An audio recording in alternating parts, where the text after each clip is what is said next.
Welcome to It's the Groove, the podcast that takes you under the wrapper to uncover the hidden connections in the music we love. Hi, I'm Dave, and as usual, I'm joined by my effervescent podcast partner, Kelly. How are you today, Kelly? I'm doing good. How are you doing? Well, let me, number one, say it's good to be back again, just the two of us. I think it's been a while. We've had some wonderful guests and enjoyed that, but it's also kind of fun just having it be the two of us. And Right. also, let me be the first to wish you a happy new year, because while we're recording this still in December, our listeners will hear this in very early 2026. So, what are your Yep. plans for 2026? I haven't really thought about it, just this podcast so far. What about you?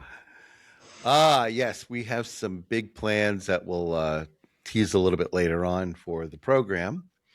And wishing you a year of good health and great music. So, anyway, today, the topic for today is that we're rewinding the clock back to 1986 for a 40-year retrospective to a year that gave us some of the most iconic songs of the decade. From power ballads that ruled the radio to funky grooves that filled dance floors.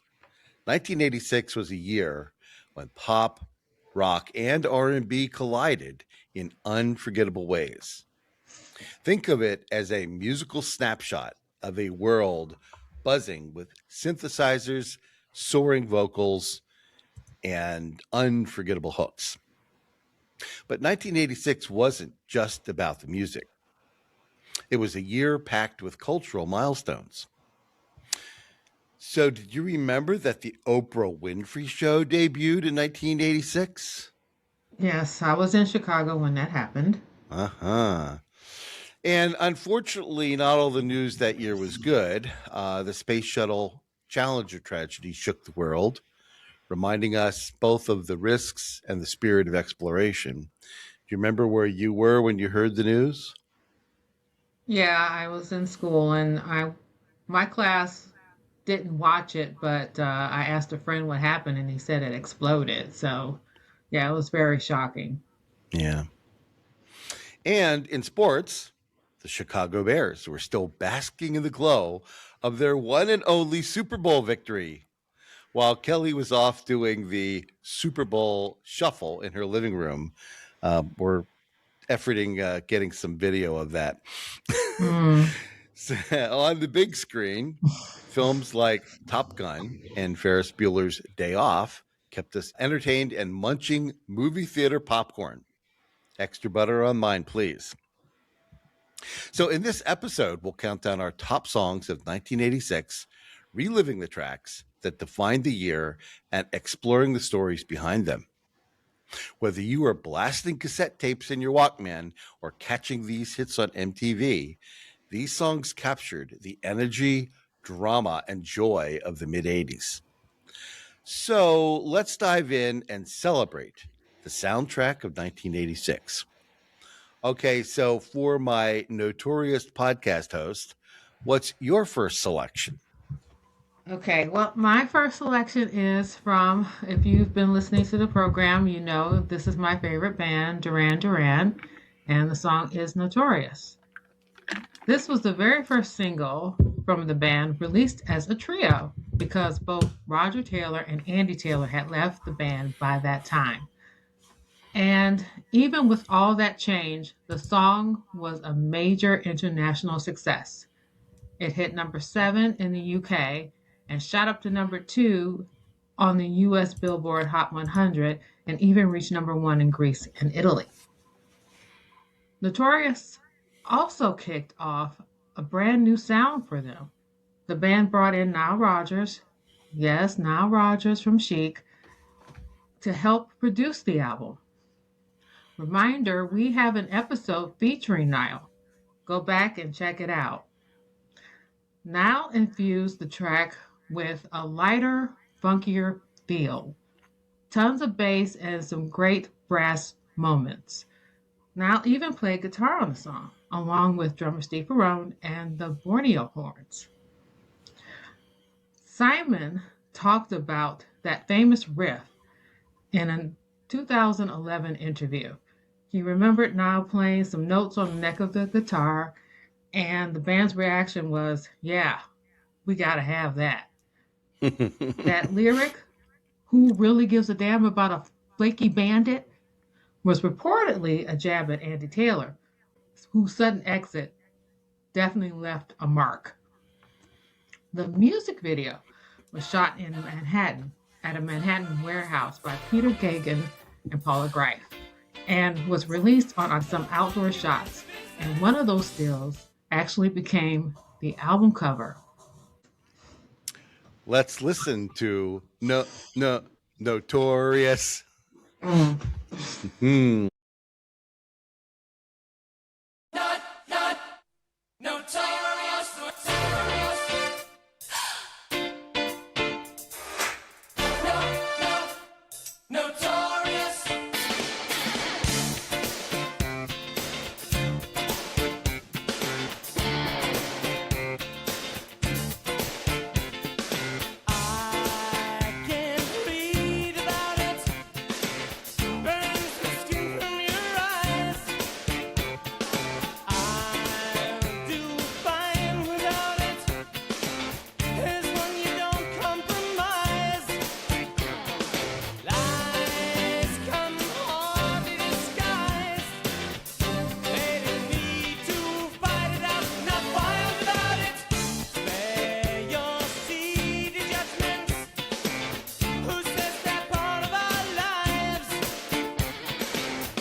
What's next?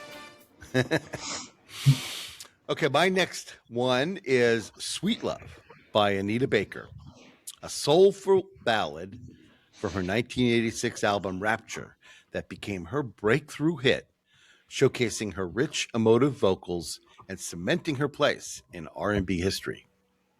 Written by Anita along with Louis Johnson of the Brothers Johnson and Gary Bias, and produced by Michael J. Powell. The song blends elements of R&B, soul, and quiet storm to create a timeless ode to romantic devotion. It reached number 8 on the Billboard Hot 100, climbed to number 2 on the R&B chart, and won the Grammy Award for Best R&B Song in 1987, marking Baker's arrival as a major force in music. Critics praised her ability to infuse simple lyrics with deep passion, turning them into what felt like modern love sonnets, while the track's lush instrumentation and heartfelt delivery made it one of the most memorable songs of the decade. The song's intro showcases 3 key musicians: pianist Dean Sir Gant, bassist Freddie Washington, and drummer Ricky Lawson, all of whom are ITG standard bearers. Let's listen to Sweet Love.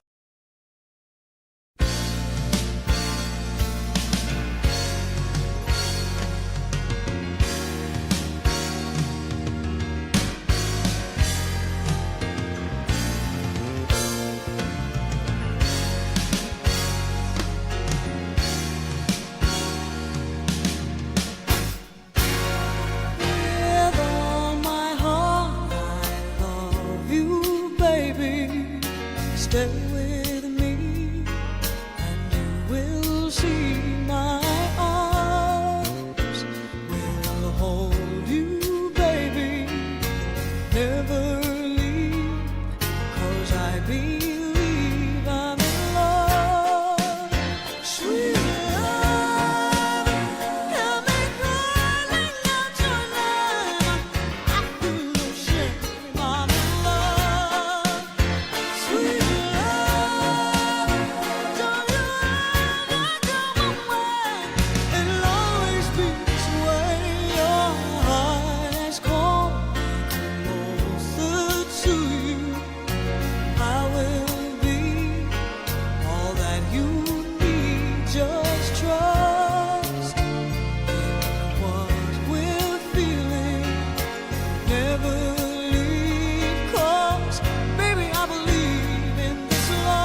Okay, Kelly, I can't wait to see what you have next. Oh boy, you're just coming up with them this afternoon. Moi? Uh, Next up is a track that basically defined 1986 synth pop cool. I Can't Wait by New Shooz. I call this my forever jam because I never get tired of hearing it. New Shooz instrumentalist John Smith liked to write songs in batches of 10, 2 a week, just to keep things moving for rehearsals back home in Portland, Oregon. In 1983, he bought a brand new 4-track recorder, and I Can't Wait ended up being one of the first songs he tried out on it. He literally scribbled the lyrics in about 15 minutes while the band was loading gear into the van. His wife, singer Valerie Day, gave it a thumbs up, and the rest is history. New Shooz originally recorded I Can't Wait on their 1985 album called That's Right. But the version we know today, that's actually a remix. Dutch DJ and producer Peter Slaghuis took the song, flipped it, polished it, and that remix ended up on their 1986 album Poolside.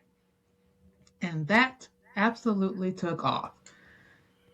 In the US, the remix version hit #1 on Billboard Dance Disco Club Play chart and climbed all the way to #3 on Billboard Hot 100. Over in the UK and West Germany, it went to #2, and in Canada, it went all the way to #1. Critic John Leland wrote in Spin magazine that you could listen to this record as many times as you want and still not have a strong impression that humans actually made it. That was meant as a compliment. He called it the perfect disco record. What do you think about I Can't Wait? I can't wait to listen to I Can't Wait.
Okay.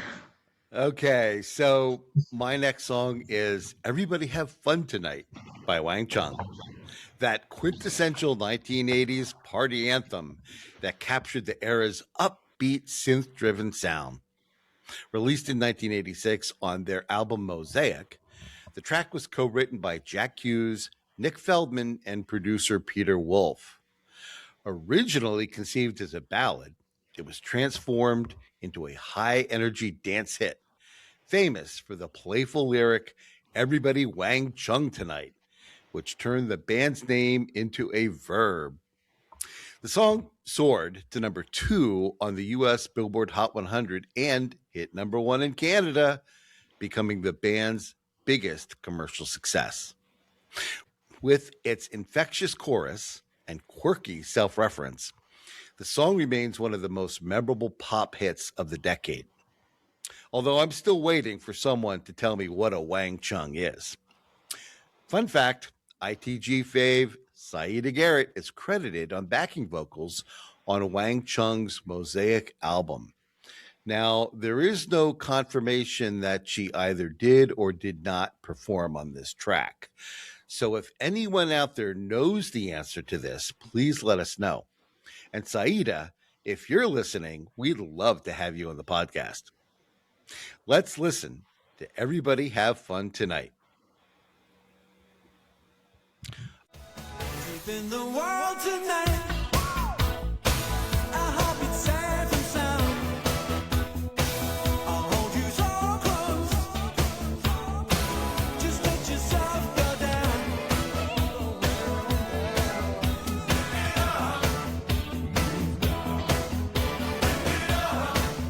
Move it down to the ground.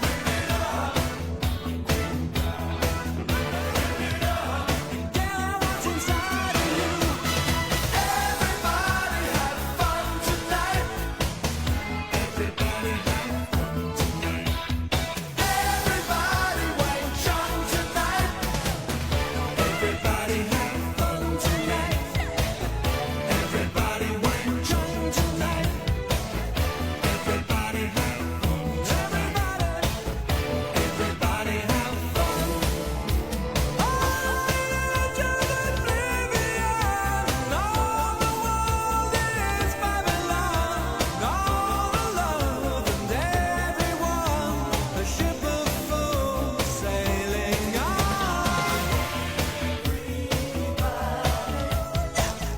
Everybody have fun tonight.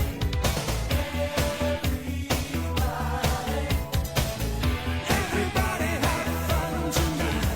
Across the nation, around the world. Everybody have fun tonight. A celebration, so spread the word. Okay, Kelly, what's next? Janet Jackson's What Have You Done For Me Lately? Written by Jimmy Jam and Terry Lewis and Janet, this track kicks off her third album, Control. By the way, we'll be featuring Control on the podcast this year to celebrate its 40th anniversary, so stay tuned.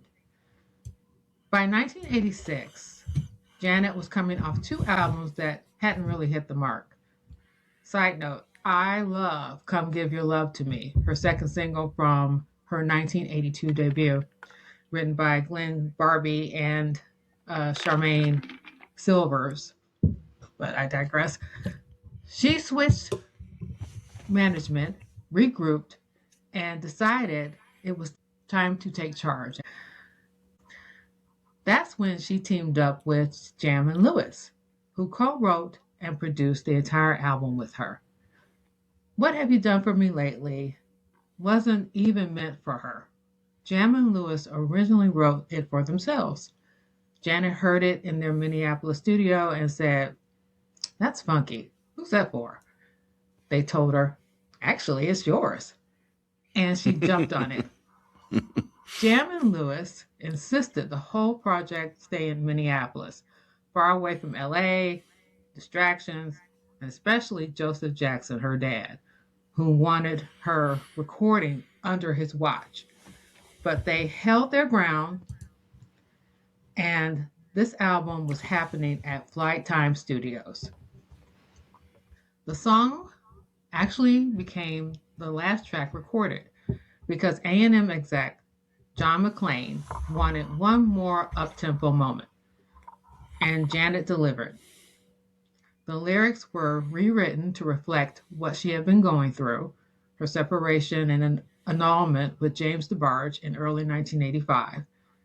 But that frustration with a partner who's just not showing up fit perfectly with the whole Control theme: independence, confidence, and Janet calling the shots. Some of that fire came from a real moment in Minneapolis when a group of men made aggressive advances towards her outside the hotel. Instead of her running to Jam and Lewis, she stood her ground, literally backed them down. Experiences like that helped inspire both Nasty and What Have You Done For Me Lately, rooted in self-defense and claiming power. Critics felt that energy. The song reintroduced Janet as a bold, independent woman, earned a Grammy nomination for Best R&B Song, and appears on multiple greatest songs of all time lists. And chart-wise, it was unstoppable. It was number 4 on the Billboard Hot 100, number 1 on the Dance Singles chart, and number 1 on Hot Black Singles chart.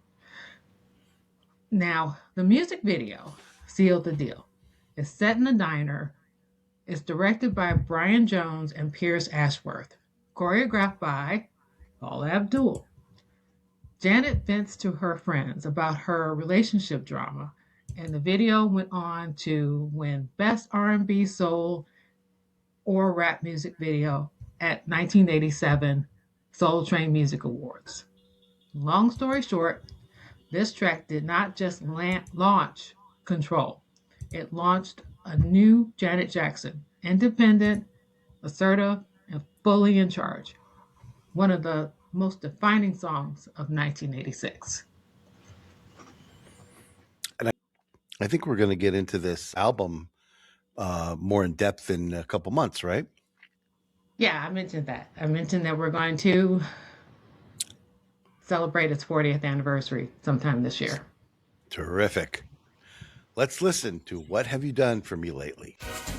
Time when you would pamper me, used to brag about it all the time. Your friends seem to think that you're so peachy keen, but my friends say neglect is on your mind. Who's right? What have you done for me lately? Ooh, yeah. What have you done for me lately? Ooh, yeah.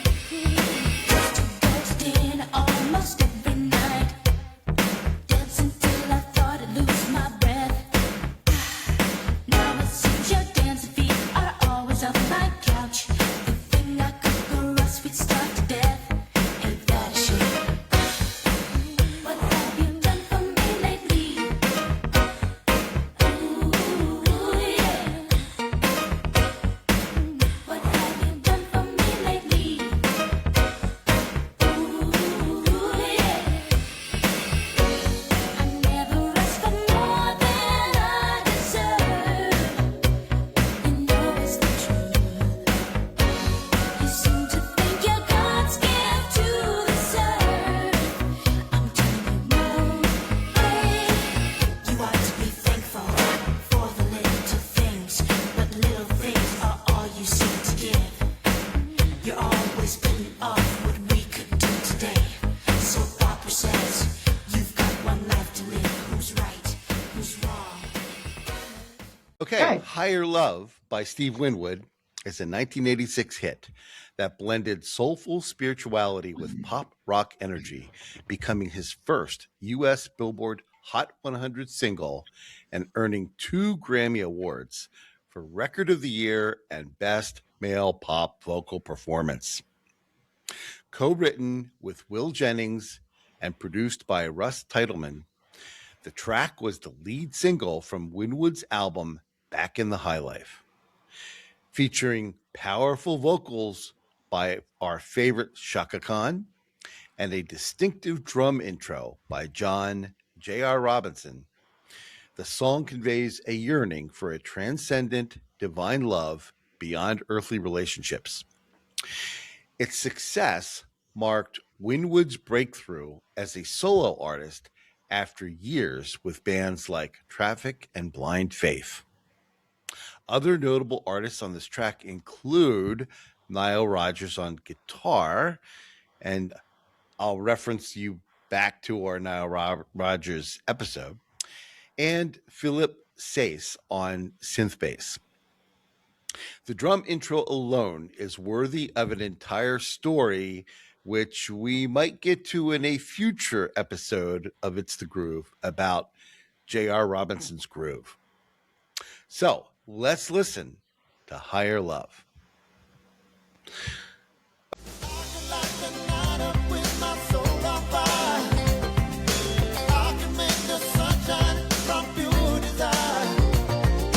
Let me feel that love.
Okay, Kelly, so far your selections have been right on point. What do you have for us next?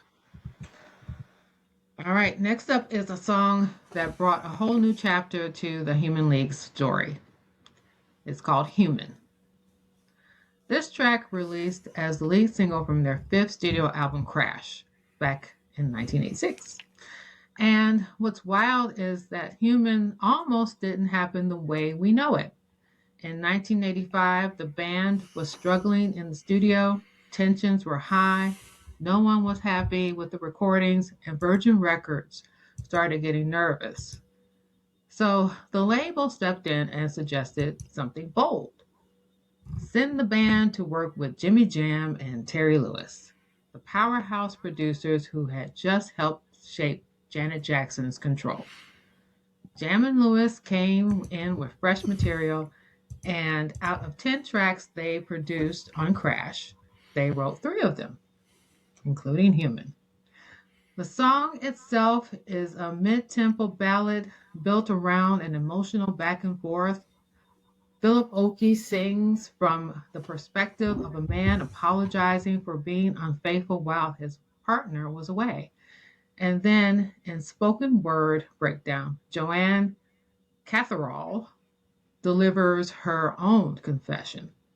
She wasn't exactly faithful either.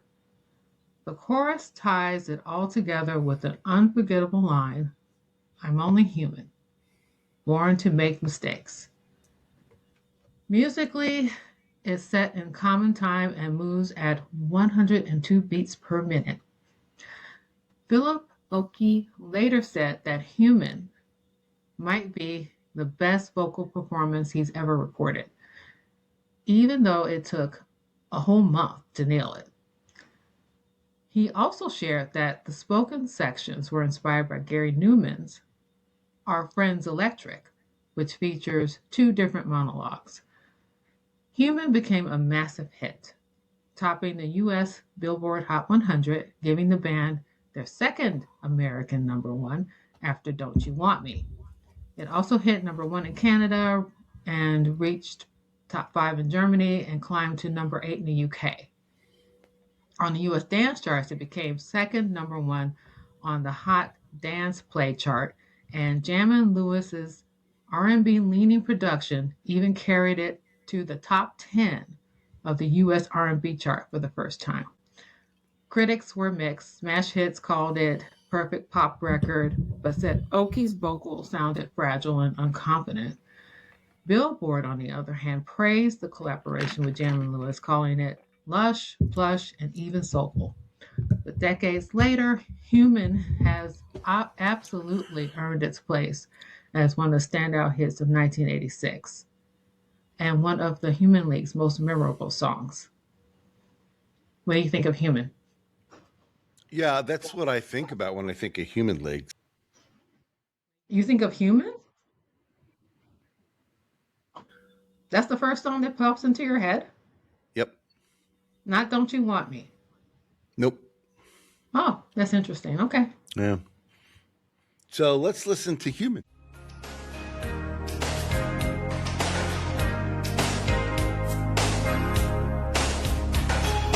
Come on, baby, dry your eyes, wipe your tears.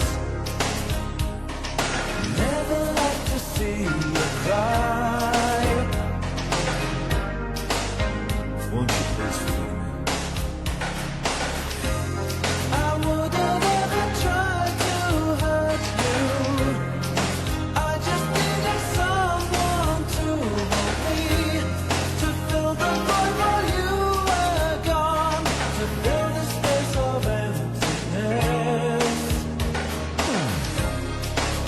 I'm only human, of flesh and blood I'm made. Human, born to make mistakes. So many nights I long to hold you.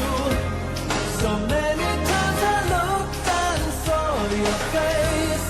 Nothing could change the way I feel. No one else could Now, Kelly and I may be human, but we're not addicted to love. That would be Mm, Robert Palmer in his 1986 rock anthem that became his signature hit, topping the U.S. Billboard Hot 100 and earning global acclaim.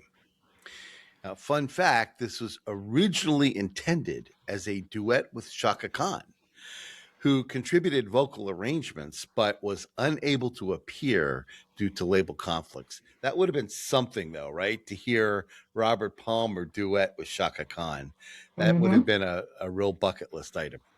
So this track was powered by Palmer's commanding vocals, Bernard Edwards' bass, Tony Thompson's thunderous drums, and Andy Taylor's guitar work. We found Andy Taylor. Now we know where he went.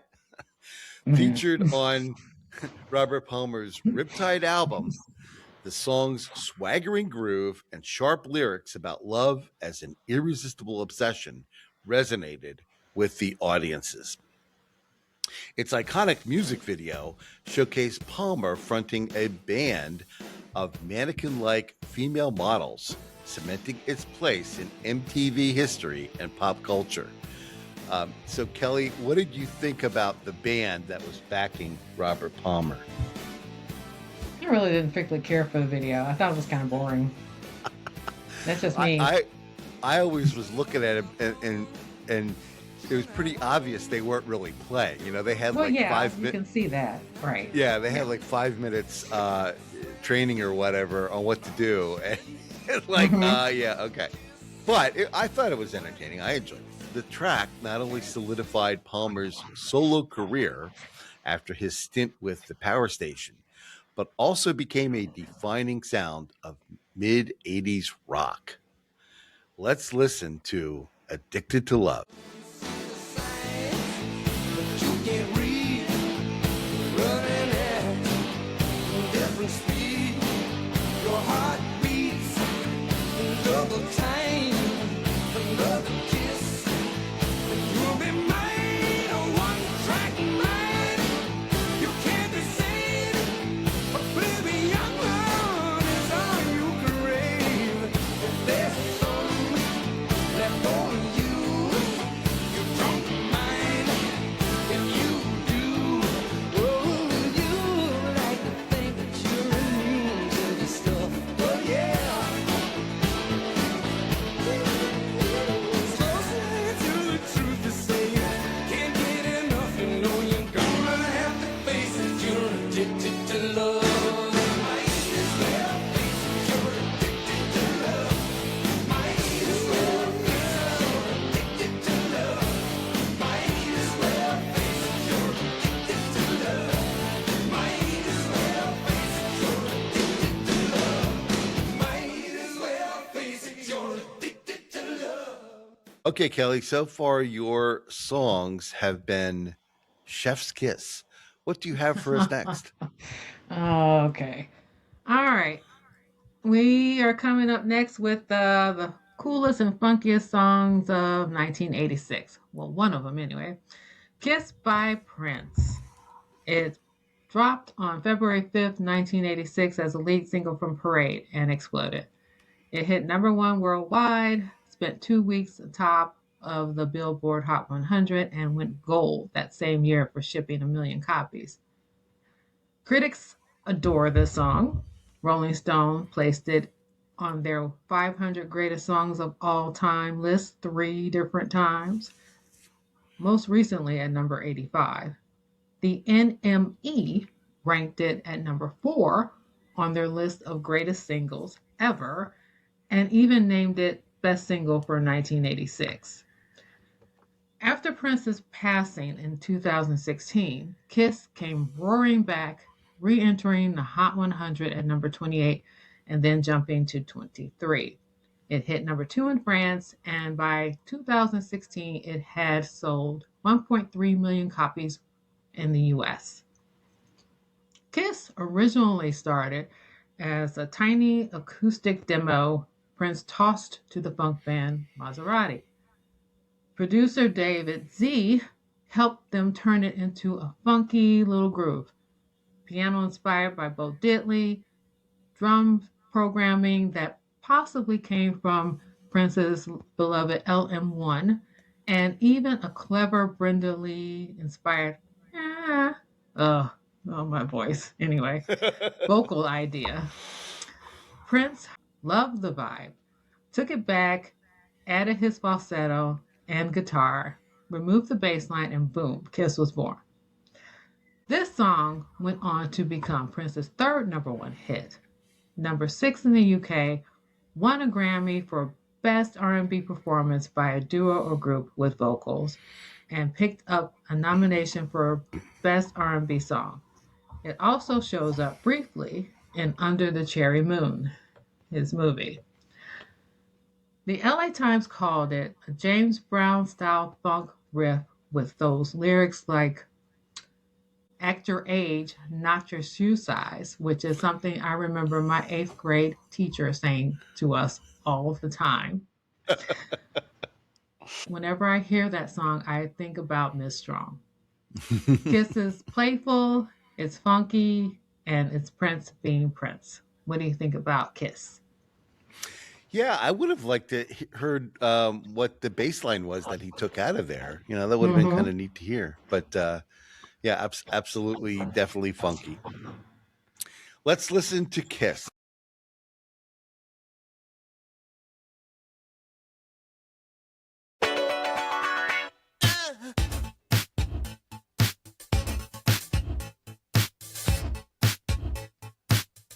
Don't have to be beautiful to turn me on. I just need your body, baby, from dusk till dawn. You don't need experience to turn me on. Just leave it all up to me.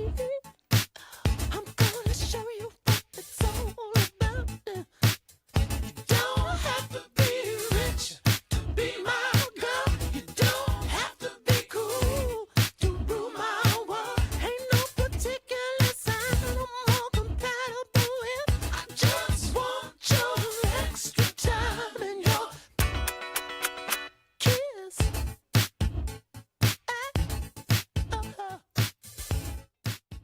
Well, we're running towards the end of the episode, but before we close, we need to learn to walk like an Egyptian.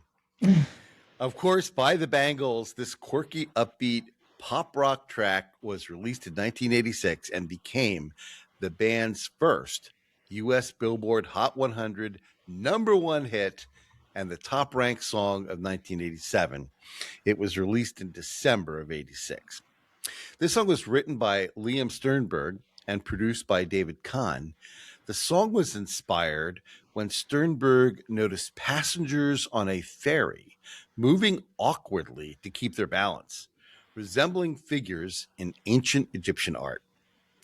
Featuring lead vocals split among Susanna Hoffs, Vicki Peterson, and Michael Steele, the track's playful lyrics mix imagery of Egyptian hieroglyphs with modern-day scenes, while its distinctive guitar riff and use of a drum machine gave it a catchy new wave edge.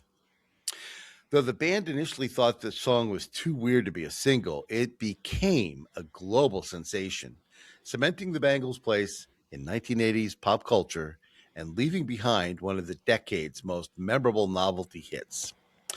The music video is famous for the close-up of Susanna Hoffs moving her eyes. That was a trick that she was taught to overcome stage fright by focusing in on one person in the audience at a time and then shifting her gaze. But on the video with the close-up, it offers an almost seductive quality. Kelly, any thoughts about Walk Like an Egyptian? I just remember it being everywhere and everybody pretending like they were walking like Egyptians. It was just Yes, crazy. can you still do the dance? No. All right, let's listen to Walk Like an Egyptian.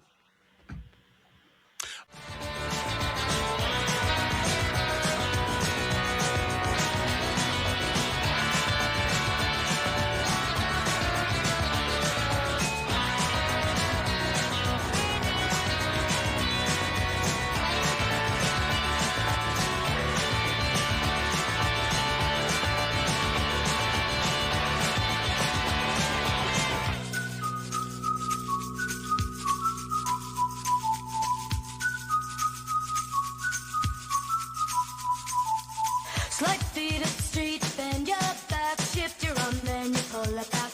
Legs hard, you know. So strike a pose on a Cadillac. If you wanna find all the cops are hanging out in the donut shop, they sing and dance. They spin the club rooms down the block. All the Japanese that they and the party boys call the Kremlin. And the Chinese know. They walk the line like Egyptian. All the cops in the donut shop say.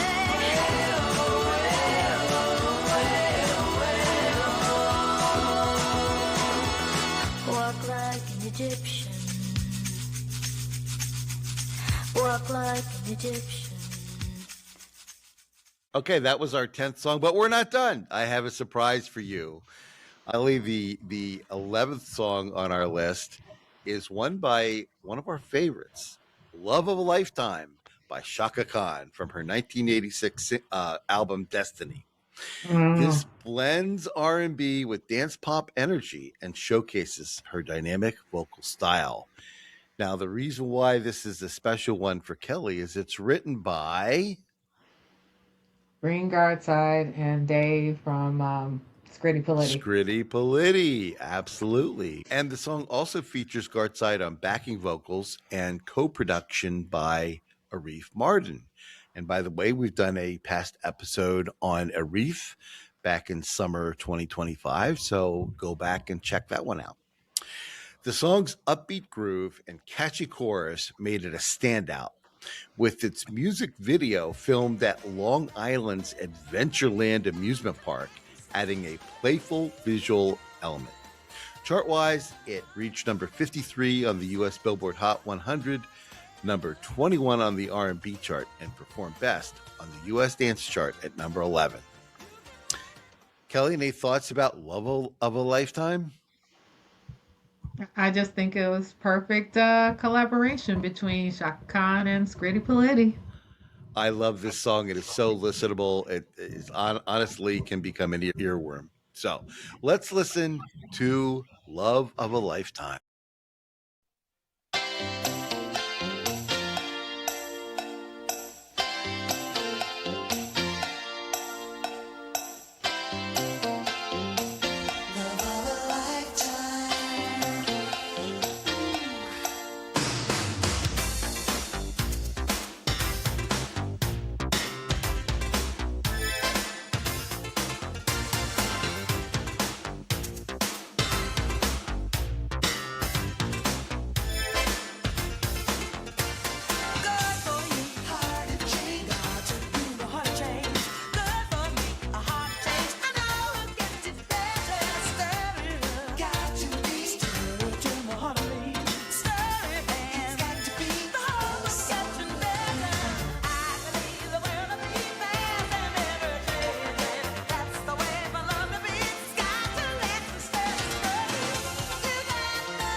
Okay, Kelly, any concluding thoughts? That wraps up our countdown to the top 10, 11 songs of 1986. What a year. Big hooks, bold production, killer vocals, and most unforgettable moments that we can fit into one episode. If you loved revisiting 86 as much as we did, stick with us. There's plenty more music history, behind the scenes stories, and deep surprises coming your way. Be sure to subscribe, leave a rating or review, and share this episode with a friend who still has their 80s playlist on repeat. And we want to hear from you. What's your favorite song from 1986? Tell us in the comments or on socials. We're on Blue Sky, Twitter X, and yes, Instagram. Because the best part of this show is having you in the conversation. Thanks for listening, and until next time. Remember, it's not the beat, it's the groove. Bye. Bye.